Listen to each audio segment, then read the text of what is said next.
so glad to have you all here. I'm not really allowed to share anything, so I'm going to hand it over to the great Matt Reeves, who's somewhere around here. Your heart starts pumping, interacting with the passionate fan base.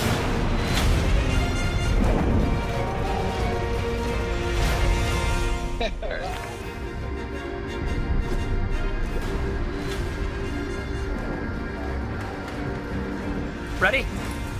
Okay, let's go.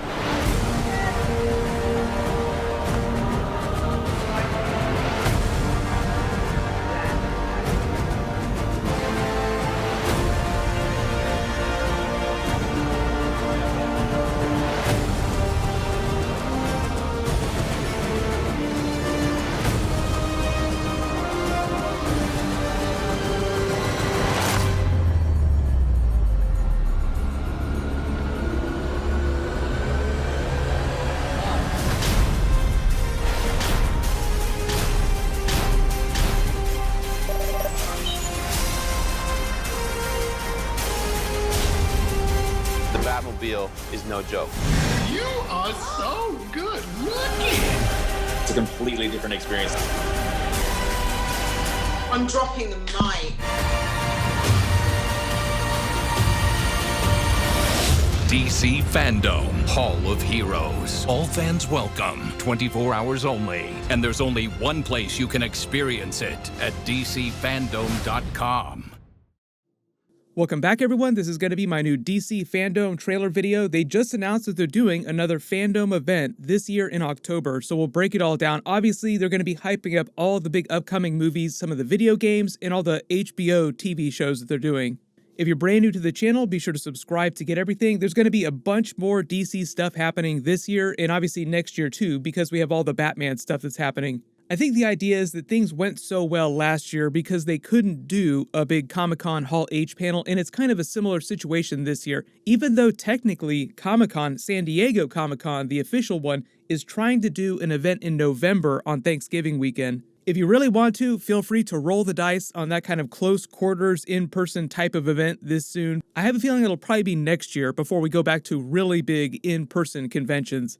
This year's DC FanDome event will be a little bit different in that a few of the movies that they were hyping up at last year's event have already come out or will have come out by the time it happens.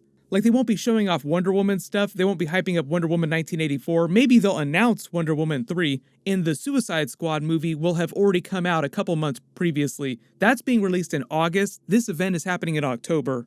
So the main focus will be on showing footage for the upcoming stuff in future movies, starting obviously with the Batman movie. That's probably going to be the crown jewel of this year's FanDome. Again, it was kind of the same situation with last year's FanDome as well. And since it's been a hot minute since we've all seen movies in theaters, October is typically the month when you start seeing the big trailers for the upcoming spring movies the next year. But the really cool thing is the Batman movie's coming out in March, so it's actually a little bit sooner. You don't have to wait till May or June of next year. Matt Reeves did that huge Batman panel at last year's FanDome showing off the first trailer. At the time, they were still planning on releasing that movie October 2021. So it's funny how this ended up working out. They'll be showing another major trailer around the time we were supposed to have been watching the movie. And if you go back far enough, originally the Batman movie was supposed to come out June 2021 before the first delay happened. But the Batman movie will probably just be the biggest thing that they're doing there because Robert Pattinson's being positioned as the new main version of Batman in the DC movies. Ben Affleck is coming back for the Flash movie as his version of Batman, which they actually just started production on, and Michael Keaton himself also just traveled to the set to start filming his scenes as his version of Batman from the Tim Burton movies.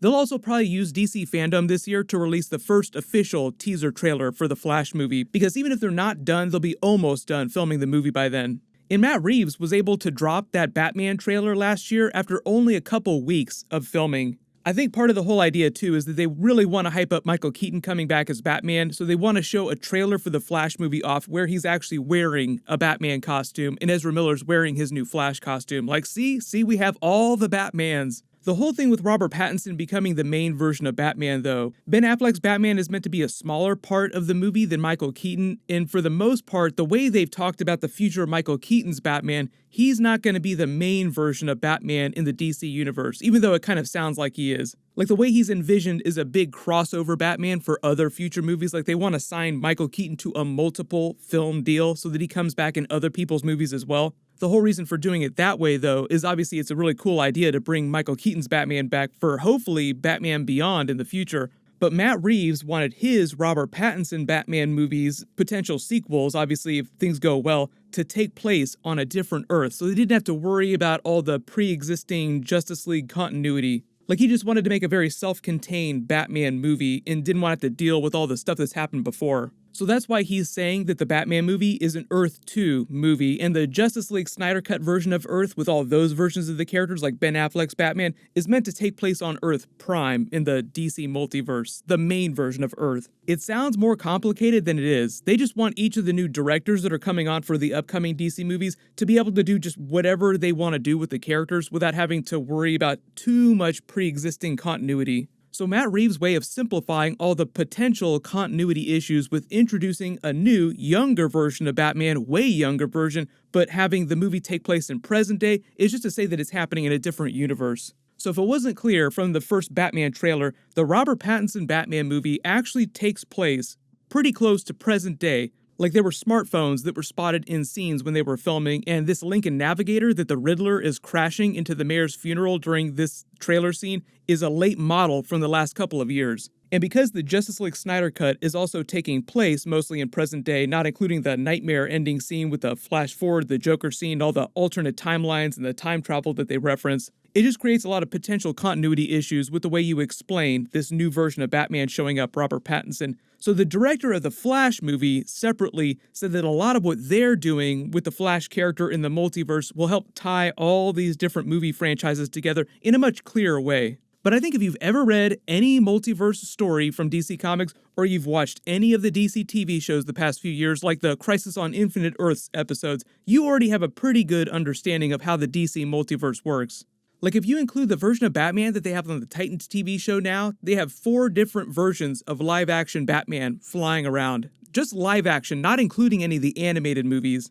Marvel is just now getting into that concept of the multiverse in their movies and the Disney Plus series with stuff like the Loki series that's coming up that I'll be doing episodes for, and Doctor Strange 2, which is literally titled Multiverse of Madness. So both Marvel and DC are rolling hard on the multiverse in the next 5 years. The other big trailers and previews we'll probably be seeing at this new DC FanDome will be for the John Cena Suicide Squad HBO TV series that James Gunn is still in the middle of filming right now. You've probably seen him posting a lot about that recently. The DC HBO series are going to be DC's version of the Marvel Disney Plus series, exact same concept with all the movie actors crossing over. But the Suicide Squad HBO TV series is just going to be called Peacemaker because John Cena's character is the main character, and it's supposed to release episodes starting January 2022. If you remember the WandaVision episodes starting in January this past year, it'll be the exact same situation with the Peacemaker stuff on HBO. Matt Reeves is also making that Batman HBO series spin-off from the Batman movie. I don't know if we're going to see a preview for that at DC FanDome. They'll probably mostly be focusing on the Batman movie itself. But the whole idea is that the movie is meant to be Batman Year 2, like he's a brand new Batman, but it's not Batman Year 1. But they will be doing Batman Year 1 stuff during the Batman HBO series. It's going to take place a year before the events in the Batman film. They've confirmed that Gordon is supposed to be the main character, and it's not going to be a Gotham City Central TV show. Matt Reeves was very clear about that. Like, no, we're not doing Gotham City Central. They will be doing more stuff with the movie characters, but they haven't confirmed which other movie characters will show up. Like, there'll be some Batman stuff happening, but I think more of a focus on his rogues gallery of villains. But I think the whole idea is that they're going to have a trilogy of new Batman movies with Robert Pattinson if everything goes well. And whatever happens with the Batman HBO series, it'll just weave in with the timeline of those sequels. I don't think the Batman HBO series is supposed to release till later in 2022. Then we'll also probably get our first official preview of the Green Lantern HBO TV series. They've already confirmed that it's going to be about Alan Scott, Guy Gardner, Sinestro, Kilowog, Jessica Cruz, Simon Baz, and then an original character that we just found out about called Bree Jarda. There have been a lot of casting sides and dialogue that is leaked out, but I don't think that stuff is going to wind up in the actual show. They just use that stuff for the casting process. For those of you asking, what about Hal Jordan and Jon Stewart, I think the whole idea is that they're going to introduce versions of those characters in a new Green Lantern Corps movie that they're still working on, but they haven't said much about recently.